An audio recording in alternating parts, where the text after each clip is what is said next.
इथून खाली पडल्यावर वाचलेले असं कोण आहे का? नाही वाचली नाही असे नाही, त्यांचे हाडकीच गोळा केले. बाईक काय नाही, फक्त फोटो पाहायला भेटलाय त्यांचा. अरे अरे अरे बाईक काय नाही. प्रत्येक पावसाळ्यात असतील एक दोन. पावसाळ्यात नाही, पावसाळ्यात होत आहेत. कधी कधी कोणी सुसाईड करते, कोणी आता मध्ये दोन सुसाईड करून जात. इंद्रवज्र मिळालाय. आपल्यासारखे भाग्यवान आपणच आहोत. शिवरायांची सलगी देणे कैसी आते. ऑलमोस्ट माझ्या हाईटच्याही वरती याची उंची आहे, म्हणजे ही किती भव्य आहे.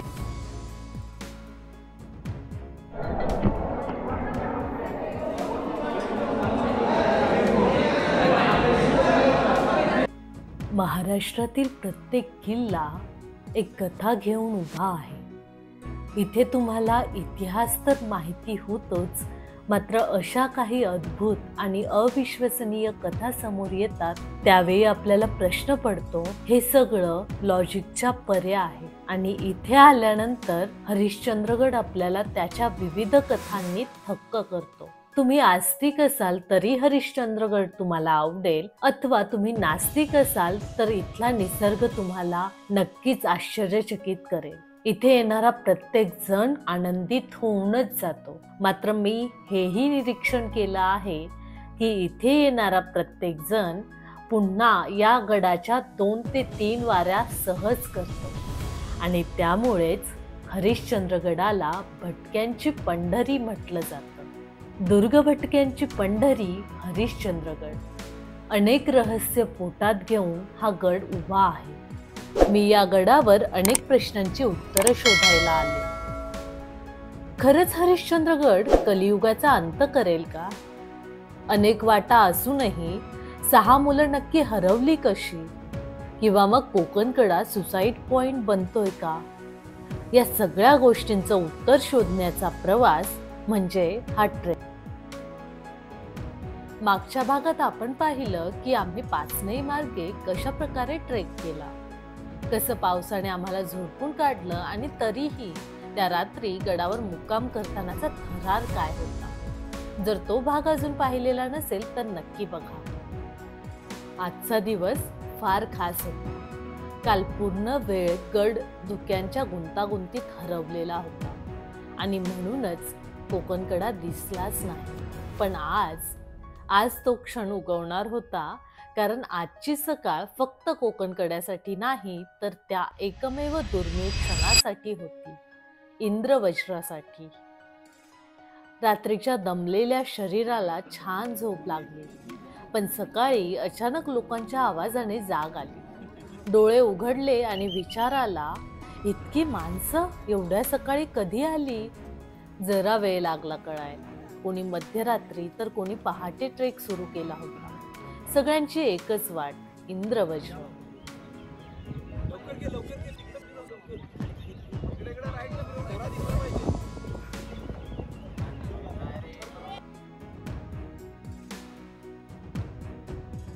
मित्रांनो, एक सूर्यप्रकाश किती महत्वाचा आहे, मोलाचा आहे बघू शकता. आणि सगळीकडे लोक उभी आहेत, वाट पाहतायत कधी सूर्य येतोय. आणि सगळं ढग कमी होत आहेत आणि आपल्याला स्वच्छ असा कोकणकडा पाहायला मिळतोय.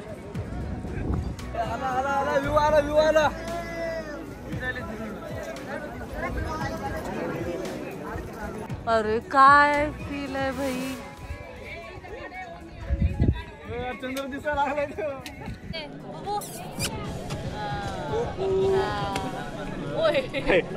तुला टेंट मध्ये आतमध्ये टाकायचं, कुकू कुकू आतमध्ये चवीन लावायची. गुड मॉर्निंग मित्रांनो, आपण कोकणकड्याच्या तिथे उभे राहिलो होतो, मात्र गर्दी प्रचंड होती. सो आम्ही कोकणकड्याच्या थोड्या वरच्या बाजूला म्हणजे सारामतीला जायला जिथे रस्ता आहे त्या साईडला आलो आहोत.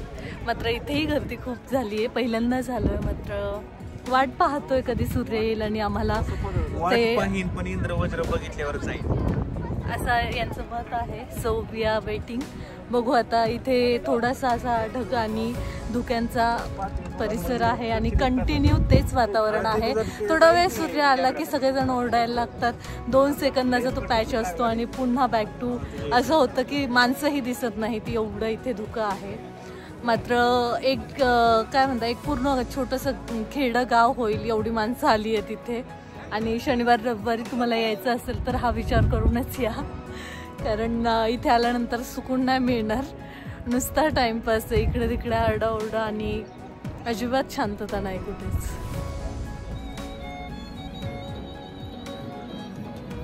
हे अमोल सर मोठमोठ्या फांद्या घेऊन आले जेणेकरून आता आम्ही झाडं खाली टाकू आणि वाऱ्याच्या वेगाने ते पुन्हा वरती येतील अशी त्यांची इच्छा आहे. पण त्याचं पाप पाहता ढग आणि 200 million coming soon. Thank you Amol. Fast येते. मित्रांनो, आपण आलो होतो हरिश्चंद्रगडावर आणि निसर्गाचा आनंद सह्याद्रीची ही रांग पाहण्यासाठी आलो होतो आणि इथून दिसणारा अंतर्वक्र जो कर्व आहे तो पाहायचा होता. मात्र इथे आल्यानंतर आपल्याला बाजार भरलेला दिसेल. इतकी लोक आली आहेत. शनिवार रविवार म्हणजे कुठे ट्रेकला जाण्याचं नाव सुद्धा घेऊ नका, कारण इथे जे असणार आहे ते तुम्ही सगळीकडे अनुभवाल आणि खूप जास्त लोक आहेत. पण याही गर्दीमध्ये कोकणकडा वेगळाच दिसतो, कोकणकडा वेगळा आनंद देतो आणि त्याचे जे शॉट्स आले आहेत त्याने आमचा आनंद द्विगुणित झाला आहे.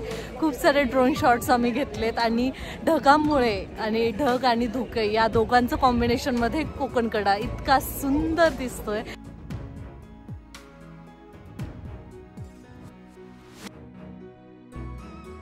सुंदर गोष्टी किंवा सौंदर्य मनुष्याचा संयम पाहत असतात आणि ज्या संयमाने मिळतात त्यानंतर जे असतं ते आपल्या कल्पनेहूनही सुंदर असतं.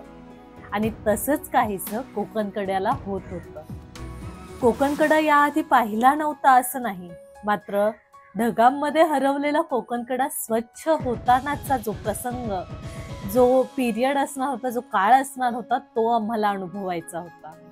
त्यामुळे जवळजवळ 2 तास झाले आम्ही त्या विशाल कोकणकड्यावर बसून फक्त एकच गोष्टीची वाट पाहत होतो, आभाळ स्वच्छ होण्याची. कारण जे काही दिसणार होतं ते शब्दात मावणार नव्हतं आणि त्यामुळे वाट पाहणं आलंच. कधी धुकं जाईल, कधी सूर्यकिरण येतील हीच आशा आम्ही तिथे ठेवून बसलो होतो. इथे असणाऱ्या प्रत्येकाच्या आयुष्यात काही ना काही अडचणी होत्या, काहीतरी विचार होते. मात्र कोकणकड्यावरचा सूर्योदय आणि कोकणकड्यावरचं ते सौंदर्य ही प्रत्येकाची कॉमन गोष्ट होती. काही क्षण असे आले की वाटलं शक्य नाही आता, पण गड एक शिकवण देतोच. निसर्ग त्यालाच दाखवतो जो धीर धरतो. आणि मग एक क्षण आला जेव्हा आभाळ स्वच्छ झालं. सूर्यकिरण त्या आभाळाला, त्या ढगांना भेदून गेलं आणि त्याच क्षणी समोर उभा राहिला तो इंद्रवज्र. तो क्षण, तो प्रकाश हे काही डोळ्यांनी पाहण्याचं नव्हतं, ते मनात छापलं गेलं. संयम ठेवल्याचा हा परिणाम आहे आणि आम्हाला हे जे पाहायला मिळतंय, वाव. अरे ऊन आलं ना इथे, आता होणार इंद्रवज्र पाहायला मिळेल. मित्रांनो, तुम्ही बघू शकता इंद्रवज्र मिळालाय आणि ठिकाणी येत आहे.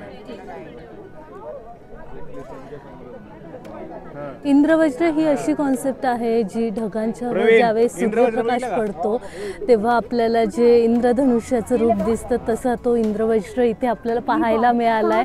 आपल्यासारखे भाग्यवान आपणच आहोत की कालपासून, आज सकाळपासून आम्ही वेट करत होतो की कधी आपल्याला कोकणकडा क्लिअर पाहायला मिळेल. आणि आता आपल्याला क्लाउड्स तयार झाले, ढग तयार झाले आणि ढगांवर हा इंद्रवज्र पाहायला मिळतो. याहून बेस्ट गोष्ट नाहीये. आनंद गगनात नाही मावणार एवढी भारी फिलिंग आहे. आणि हळूहळू ढग वरती येत आहेत आणि पूर्ण सगळा कोकणकडा धुसर होऊन त्यावर हा आपल्याला इंद्रवज्र आय होप पाहायला मिळेल वरती असं वाटतं. Wow wow. ए यार अमोल, याचा ड्रोन शॉट घे ना यार.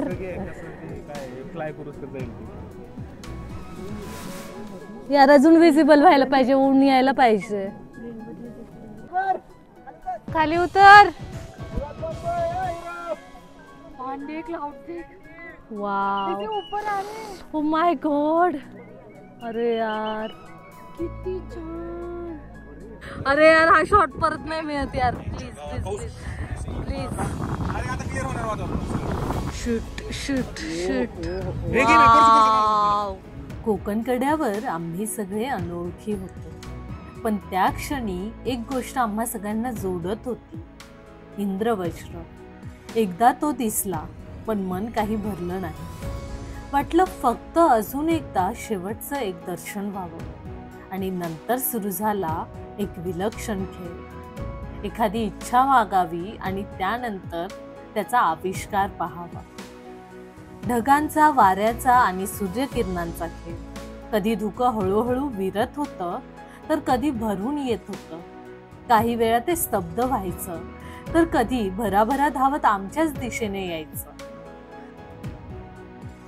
ते क्षण, त्या हालचाली जणू निसर्गाचं एक थेट नाटकच आमच्या समोर रंगत होतं. हळूहळू आभाळ साफ होऊ लागलं, पण यावेळी सूर्य खूपच तीव्र झाला होता आणि त्यामुळे इंद्रवज्र पुन्हा दिसणं अशक्य होतं. पण आम्ही तक्रार केली नाही, कारण त्या गडावर, त्या कड्यावर उभं राहून आम्ही अनुभवत होतो त्या अंतर्वक्रात साठणारे ढग. आणि ते क्षण, ते खूप मौल्यवान होते. जणू निसर्ग सांगत होता, सौंदर्य नेहमी दिसेलच असं नाही, काही वेळा ते फक्त जाणवून घ्यावं लागतं. आणि आम्ही ते सौंदर्य जेवढं इंद्रवज्रात अनुभवलं, जेवढं इंद्रवज्राचं सौंदर्य एन्जॉय केलं, तेवढंच आम्ही कोकण कड्यामध्ये साठलेले ढग सुद्धा एन्जॉय केले. आणि तो क्षण, तो अनुभव अतिशय मौल्यवान आणि प्रायव्हेट होता. असे अनेक ट्रेकिंग ग्रुप इथे येत असतात आणि त्याचीच ही गर्दी आहे. इथे अनेक जण, ठाणे असेल, नगर साईड असेल, नाशिक, पुणे, मुंबई या साईडचे खूप जास्त ट्रेकर मंडळी आहेत. आणि शनिवार रविवार म्हटलं की सगळ्यांना सुट्टी असते, त्यामुळे तुम्हाला हा क्राऊड पाहायला मिळतो. इथे बसच्या बस भरून लोक येत आहेत आणि पाचनई मार्ग सोपा असल्यामुळे इथे येणंही सोपं आहे. हा सनसेट पॉइंट आहे. सनसेट पॉइंट आहे आणि तुम्ही याचा आकार आहे हा नागाच्या फणीसारखा आहे. अच्छा, नागाच्या आणि इथून खाली कोकण विभाग लागतो. ओके. ठाण्याचे. कधीपासून आहे तुम्ही इथं? आम्हाला इथे जवळ आमचा जन्मच इथं झाले, म्हणजे नोकरीला मी इथं 5-7 वर्षापासून. अच्छा, बरं. इथं इंद्रवज्र पाहायला भेटते. पाऊस आता थोडं रिमझिम पाऊस होतो ना उन्हाळ्यामध्ये, इंद्रवज्र पाहायला भेटते. बरं. आणि काय किती ऍक्सिडेंट वगैरे काय झालं? होय, खाली पडल्यावर वाचलेले असं कोण आहे? नाही, वाचली नाही असे नाही, त्यांचे हाडकीच गोळा केले. बाईक काय नाही, फक्त फोटो पाहायला भेटले त्यांचा. अरे अरे अरे, बाईक काय नाही, फक्त प्रत्येक पावसाळ्यात असतील एक दोन. पावसाळ्यात नाही, पावसाळ्यात होत कधी कधी कोणी सुसाईड करते, कोणी आता मध्ये सुसाईड करून करते. होय, सुसाईड झाले का? कोण पोरी कोण? एक मुलगी झाली मागच्या वर्षी आणि याच्यामध्ये एक महिन्यामध्ये एक झालं. मंडळी, आज आपण मस्तपैकी इंद्रवज्र सुद्धा अनुभवला. इतकी छान फिलिंग आहे आणि संपूर्ण निसर्गाचा आविष्कार पाहून आत्ता आम्ही आत्ता आम्ही हरिश्चंद्रगड उतरण्यास सुरुवात करणार आहोत. कारण आता हा असा ढग आणि ऊन सावल्यांचा खेळ सुरू असणार आहे. मात्र आता आपल्याला घरी निघायला पाहिजे. खूप छान ट्रेक होता. नक्की या जमलं तर फक्त शनिवार आणि रविवार सोडून या. चलो. इथून मुक्काम हलवण्यापूर्वी तुम्हाला हे सांगायचं राहून गेलं की मुक्काम करण्यासाठी तुम्हाला इथे 500 रुपये चार्ज आहे. जर तुम्ही टेंट स्वतःचा आणत असाल आणि जेवण आणि ब्रेकफास्ट हवा असेल तर तुम्हाला 300 रुपये लागतात. त्याच पद्धतीने आम्ही हा पाहुणचार घेतला आणि त्यानंतर आमचा स्वतःचा टेंट असल्यामुळे सगळं टेंट वगैरे रॅपअप केलं आणि आम्ही परतीच्या प्रवासाला निघालो.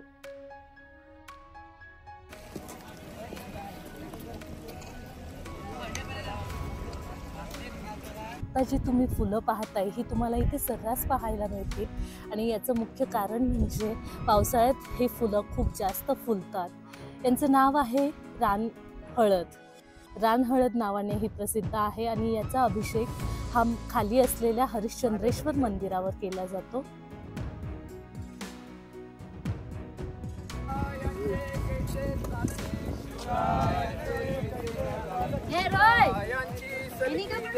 शिवरायांची सलगी देणे कैसी असे, कैसी असे.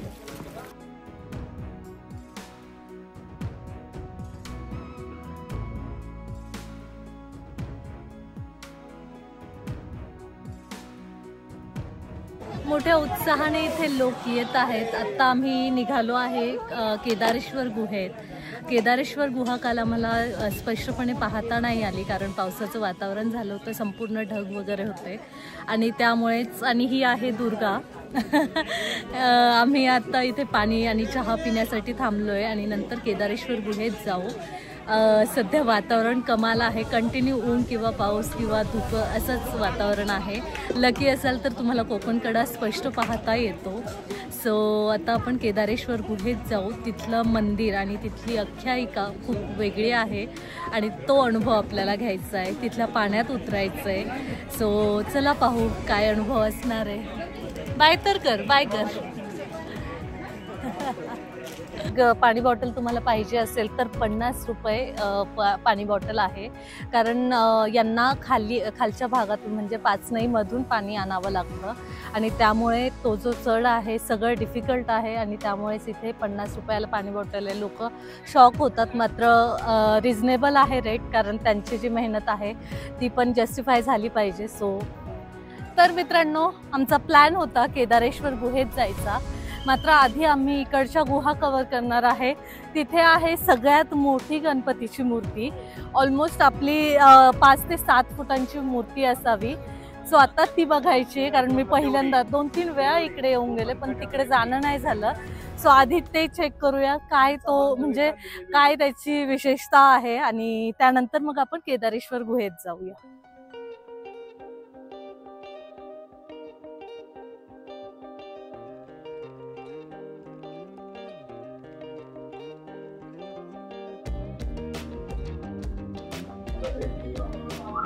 काय पण आतमध्ये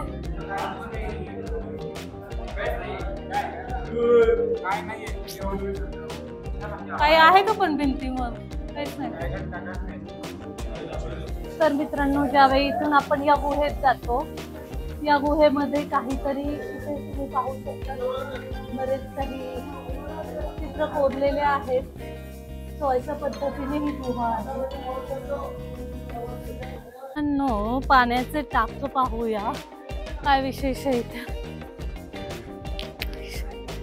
let's see how easy it gonna be. अब्बा काय आहे का? काय नाहीये. चला मित्रांनो, इथे गर्दीचा महापूर आलाय. हे पाहताय हरिश्चंद्रेश्वर मंदिराजवळची ही गर्दी. आणि आता आपण या गुहेत जाऊन येऊ आणि आपणही त्या गर्दीचा आता पाहूया. चला आधी हे गणपतीचं मंदिर पाहूया.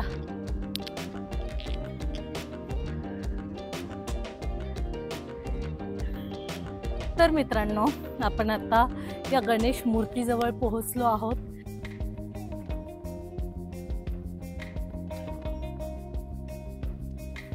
तर मित्रांनो, आपण अखेर या गणपतीच्या मूर्तीजवळ आलोय. ऑलमोस्ट माझ्या हाईटच्याही वरती याची उंची आहे, म्हणजे ही किती भव्य आहे याचा अंदाज तुम्ही लावू शकतात आणि अतिशय सुंदर अशी रेखाटलेली आहे. ही जागा अशी आहे, ही गुहाही म्हटली जाते आणि इथे तुम्हाला मागे टेंट बघू शकतात. इथे लोक अडोसाही घेतात. ज्या ट्रेकर्सला हरिश्चंद्रगड हा नेहमीचा आहे त्यांच्यासाठी ही जागा नेहमीची आणि खूप कोझी आहे. इथे आल्यानंतर त्यांना फार शांत वाटतं आणि तशीच ही शेंद्री रंगामधली मूर्ती आहे आणि ती छान पद्धतीने मेंटेन केलेली आहे. इथे आल्यानंतर खूप भारी वाटलं. आता याच्यानंतर आपण पुढची ठिकाणं एक्सप्लोर करूया. मित्रांनो, हरिश्चंद्रगडावर आम्ही आलो होतो आणि त्या दरम्यान ही गाय आपल्याला पाहायला मिळाली आहे. ती सुद्धा या माणसांची गर्दी पाहून थबकली असणार आहे आणि ती इथून मस्तपैकी गस्त घालतीये. छान वाटतोय नजारा. मित्रांनो, या ठिकाणी तुम्हाला अनेक पाण्याचे टाक पाहायला मिळतील. हरिश्चंद्रगड जेवढा तुम्ही एक्सप्लोर कराल तेवढा कमी आहे, कारण इथे अनेक गुपितं आहेत, अनेक गुढ आहेत. ह्या लेण्या कशासाठी होत्या हे सुद्धा एक रहस्यच आहे. त्यानंतर अनेक प्रश्नांची उत्तरं उलगडत नाहीत, मात्र इथला निसर्ग तुम्हाला थक्क करतो. चला आत जाऊन पाहूया नेमकं इथे काय आहे का, की लोक फक्त इथे इथे तुम्ही झोपू वगैरे शकतात. ही आडोसा म्हणून किंवा मग स्टे करण्याची जागा आहे. तिथे आल्यानंतर मन अगदी प्रसन्न झालं, कारण बाहेरचा परिसर सुद्धा खूप सुंदर आहे आणि बाहेर तुम्ही पाहू शकता ही जी आहे ते उमराचं झाड वगैरे असा परिसर तुम्हाला खरंच शांतता देतो. जेवढी शांतता आम्हाला कोकण कड्याला मिळाली नाही तीही माणसांमुळे मिळाली नाही, कारण गर्दी भरपूर होती. ती शांतता आम्हाला इथे मिळाली.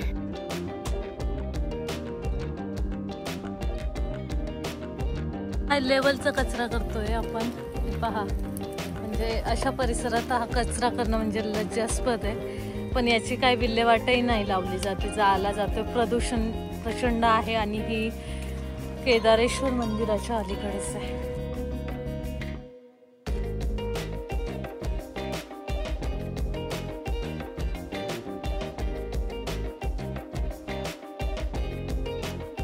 तर मित्रांनो, हे कुंड धोकादायक आहे आणि काही दिवसांपूर्वी इथे जीवितहानी झाली आहे असं म्हटलंय आणि त्यामुळेच इथे अजिबात पाण्यात उतरण्याचा मोह करू नका, कारण आत किती खोल आहे आणि काय आहे स्ट्रक्चर आपल्याला माहिती नाहीये.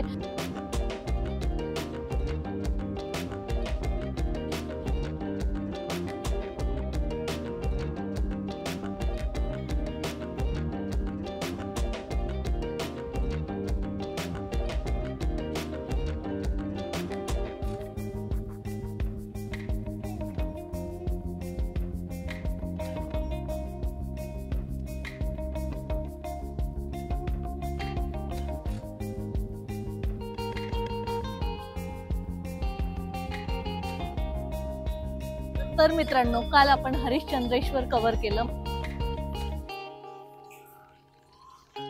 हर हर महादेव.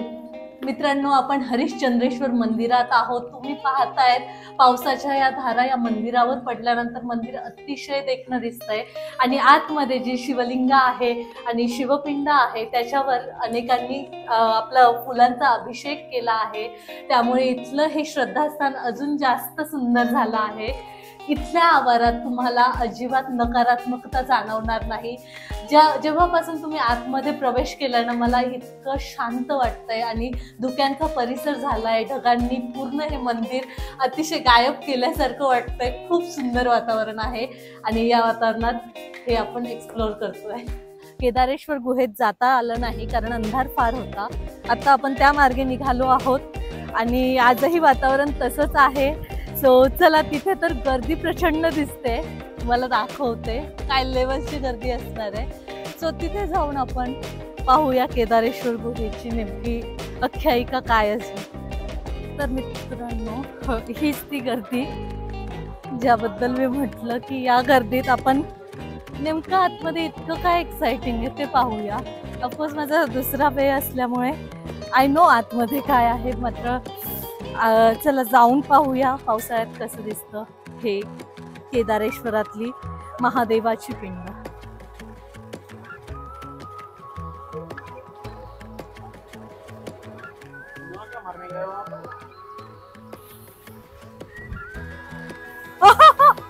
तर मित्रांनो, आपण आता केदारेश्वर गुहेच्या बाहेर आहोत. तिथे हा जो कुंड आहे तो खूप सुंदर आहे. तुम्ही हा अनुभव घेऊ शकता. फक्त थोडं खोल पाणी आहे इथे आल्यानंतर, मात्र वातावरण खूप सुंदर आहे.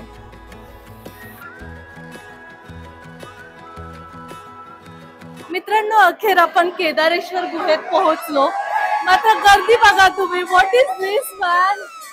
एवढी गर्दी आहे आणि प्रत्येक ठिकाणी टोकापर्यंत गर्दी आहे. आणि यात जायचं कसं. आम्ही लास्ट टाइम आलो त्यावेळी फार कमी गर्दी होती आणि त्यावेळी आम्ही आजपर्यंत गेलो होतो.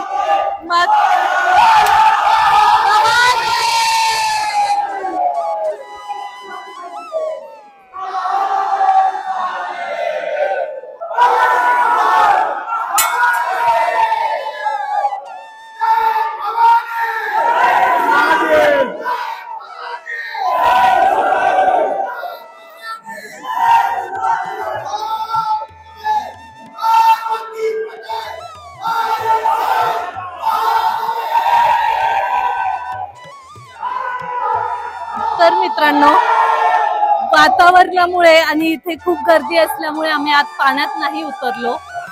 मात्र आतमधलं मंदिर खूप छान आहे आणि शिवलिंगही खूप छान आहे.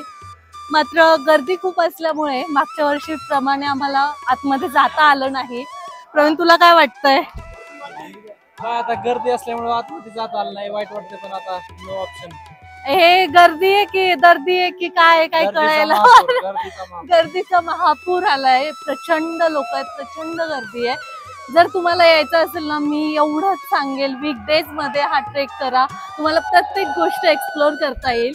कारण इथलं हे ठिकाण खूप सुंदर आहे आणि ही जागा खूप सुंदर आहे, त्याच्यामुळे ह्या गोष्टी मिस करू नका. तर मंडळी, केदारेश्वर गुहा ही गुहा म्हणजे कलियुग नष्ट होण्याची चेतावणी आहे. कारण आतमध्ये तुम्हाला 4 खांब पाहायला मिळतील आणि मध्ये आहे शिवलिंग. यातील फक्त एक खांब शिल्लक आहे आणि तो खांब पडला तर कलियुग नष्ट होईल किंवा हे जग नष्ट होईल अशी आख्यायिका इथे लोक सांगतात. आणि तेच हे मंदिर आहे, खूप आयकॉनिक मंदिर आहे, नक्की इथे भेट द्या.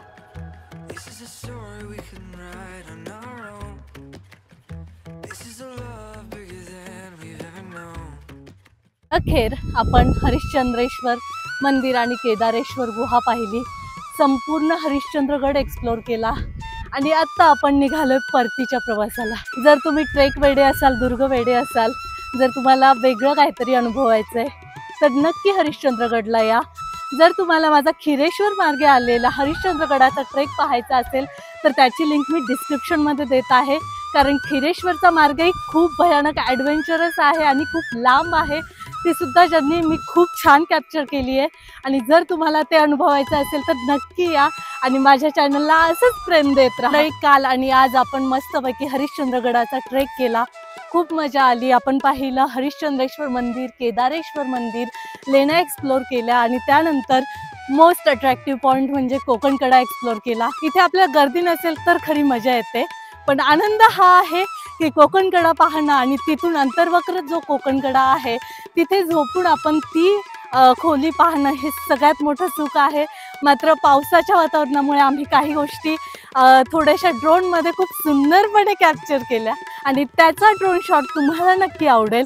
आणि अशाच पद्धतीने माझी ही गडभटकंती पाहण्यासाठी आणि महाराष्ट्रातील विविध ठिकाणांची सफर पाहण्यासाठी नक्की चॅनलला सबस्क्राईब करा, लाईक करा, शेअर करा आणि असंच प्रेम देत राहा. Thank you so much for watching.